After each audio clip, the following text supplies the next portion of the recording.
ሰላም ጤና ይስጥልን ክብራትና ክብራን የጊቤ ሚዲያ ተከታታዮች ለሰዓቱ የመራረጥንላችሁን መረጃዎች ይዘንላችሁ ቀርበናል። ከመረጃዎቹ ጋር ነቢያት ሙላት አብሬያችሁ ቆያለሁ። በቅድሚያም አጫጭር መረጃዎችን የአዲስ አበባ ከተማ አስተዳደር ከባኩ ከተማ ልምድ በመቀመር የከተማ እድሳት ስራዎችን አጠናክሮ ይቀጥላል ሲሉ ከንቲባ አዳነች አቤቤ ተናገሩ። በመካከለኛው ምስራቅ ግጭት ሳቢያ የቡና ዋጋ ስለማይጨምር አምራቾችና ነጋዴዎች ምርቶቻቸውን ወደ ገበያ ማቅረብ እንዳለባቸው ተነገረ። የፈጠራ ስራዎች ለኢትዮጵያ ብልጽግና የበኩላቸውን ሚና መወጣት እንዲችሉ በትኩረት ሊሰራ እንደሚገባ ተገልጿል። በሌላ መረጃ ፕሬዝዳንት ዶናልድ ትራምፕ በኢራን ላይ ሊፈጽሙት የነበረውን ጥቃት ማራዘማቸውን ተናገሩ። የኢራን ፓርላማ የአሜሪካን ፕሬዝዳንት ዶናልድ ትራምፕን ለሚገል ማንኛውም ሰው 50 ሚሊዮን ዩሮ የመንግስት የገንዘብ ሽልማት የሚሰጥ አዲስ የህግ ረቂቅ አዋጅ እያዘጋጀ መሆኑ ተሰማ። የኩባው ፕሬዝዳንት የአሜሪካ ወታደራዊ እርምጃ ደም ማፍሰስን ሊያስከትል ይችላል ሲሉ አስጠነቀቁ። በቅድሚያ ወደምንመለከተው መረጃ ስናልፍ የአዲስ አበባ ከተማ አስተዳደር ከባኩ ከተማ ልምድ በመቀመር የከተማ እድሳት ስራዎቹን አጠናክሮ ይቀጥላል ሲሉ ከንቲባ አዳነች አቤቤ ተናገሩ። የአዲስ አበባ ከተማ አስተዳደር በአዘርባይጃን ባኩ ከተማ የተደረገውን የልማት ተሞክሮ በመውሰድ ታሪክንና ቅርሶችን ጠብቆ የማቆየት እንዲሁም ዘመናዊ የኮሪደር ልማትን የማስፋፋት ስራዎችን አጠናክሮ እንደሚቀጥል ከንቲባ አዳነች አቤቤ ተናግረዋል። ከንቲባዋ የኢትዮጵያ ልዑካን ቡድን የባኩ ጉብኝት መነሻ በማድረግ በማህበራዊ ትስስር ገጻቸው ባሰፈሩት መልእክት የባኩ ከተማ በጥንታዊ ቅርሶች አያያዟና በከተማ እድሳት ያሳየችው ስኬታማ ተሞክሮን አድንቀዋል።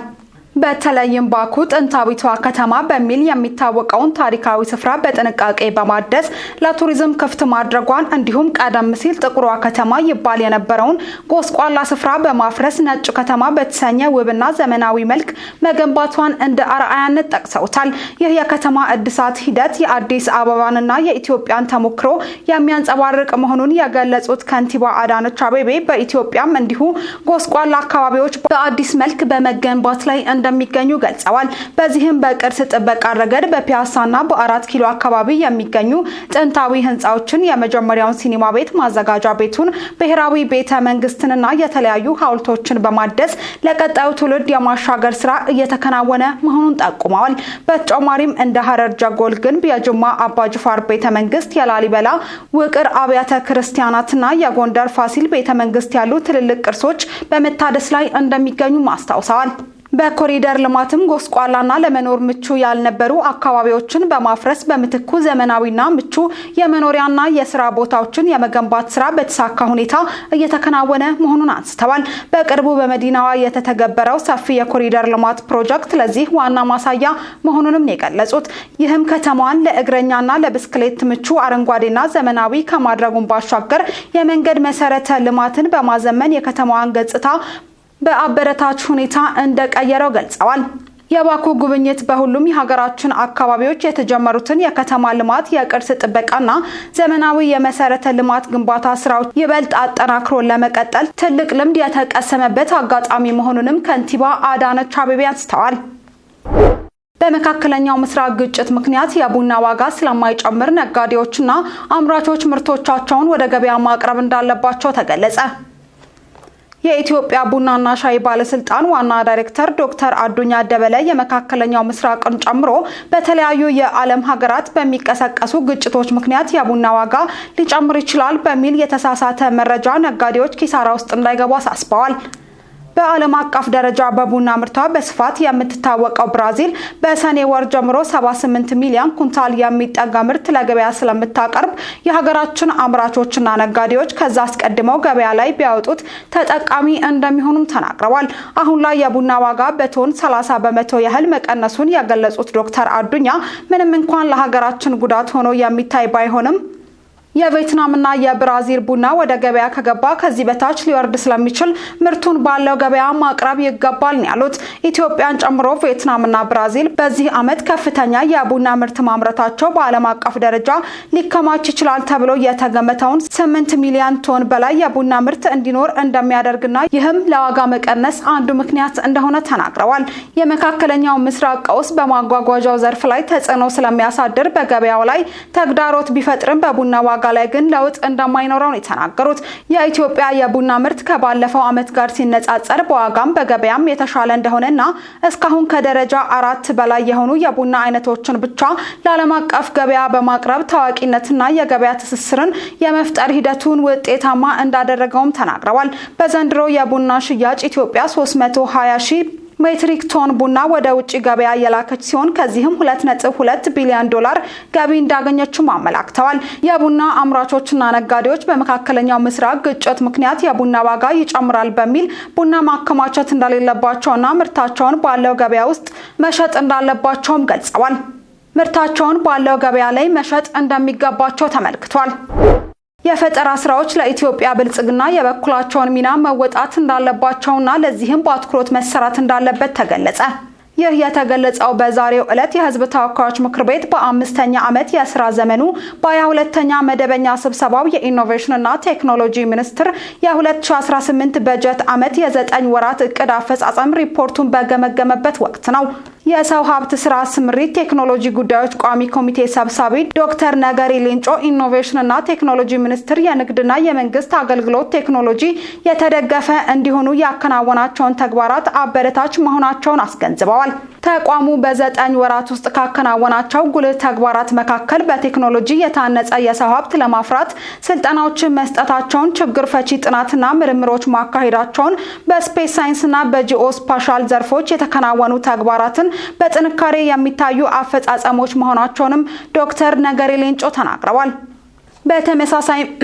በተመሳሳይም በቴክኖሎጂ ታግዞ የሀገሪቱን ምርትና ምርታማነት ለማሳደግ የተደረገው ጥረት እንዲሁም የፈጠራ ስራዎችን የአእምሮ ንብረት ባለቤትነት መብት ሰርቲፊኬት መሰጠታቸውን በአወንታዊ ከሚታዩ ተግባራት መካከል ተጠቃሽ መሆናቸውንም አንስተዋል። በሌላ በኩል የሀገሪቱን ልማቶች ለማፋጠን የሚያግዙ ሳተላይት ለማምጠቅና የመንግስት አገልግሎቶችን ይበልጥ ለማሳለጥ የጥሪ ማዕከል ለመገንባት በእቅድ ተይዘው በ9 ወራት ውስጥ ያልተፈጸሙ ተግባራት መሆናቸውንም አስረድተዋል።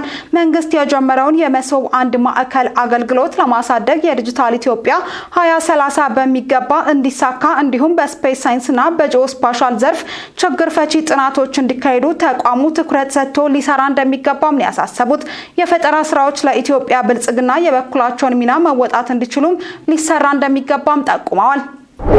እየተከታተላችሁ ያላችሁት ጊቤ ሚዲያ ነው። ከውጭ ወደ ያዝናቸው መረጃዎች ተሸጋገርን።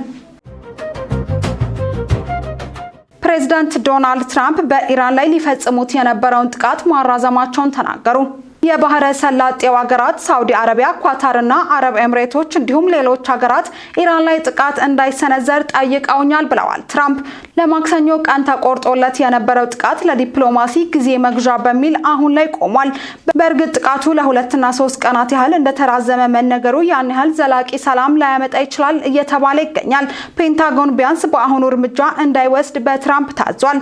ትራምፕ ኢራን ጋር ያለ ውይይት በጎ ባለመሆኑ ነገ ወደ ጥቃቱ እንመለሳለን በሚል ዝተዋል። የትኛውም ስምምነት ኢራን ኒውክሌር ቦምብ እንዳትታጠቅ ማድረግ አለበት የሚለው የሪፐብሊካኑ እምነት ነው። ፕሬዝዳንቱ በትሩዝ ሶሻል ሚዲያቸው ላይ ተቀባይነት የሌለው ሀሳብ ኢራን የምታቀርብ ከሆነ የጦር ሚኒስትሩን ፔንታጎን ወደ ጥቃት ለመመለስ በተጠንቀቅ ላይ እንዲቆይ አዘዋል።